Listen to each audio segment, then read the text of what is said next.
Hey guys, today I wanted to show you these artificial mum flowers. So it comes in 3 different colors. There's light pink, darker pink, and purple. So these are perfect for spring, especially since it's just coming up now. They're very cute and colorful flowers. They are super long, they're 17 inches long, and they would fit super nice in a longer and bigger vase.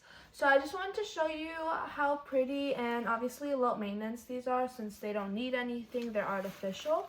I'm just gonna arrange them with my mom and show you how it looks. So we just finished organizing them. We are just bending them to make some of them fit a little better. And as you can see, they are just so pretty. I love the colors. These are all of my favorite colors.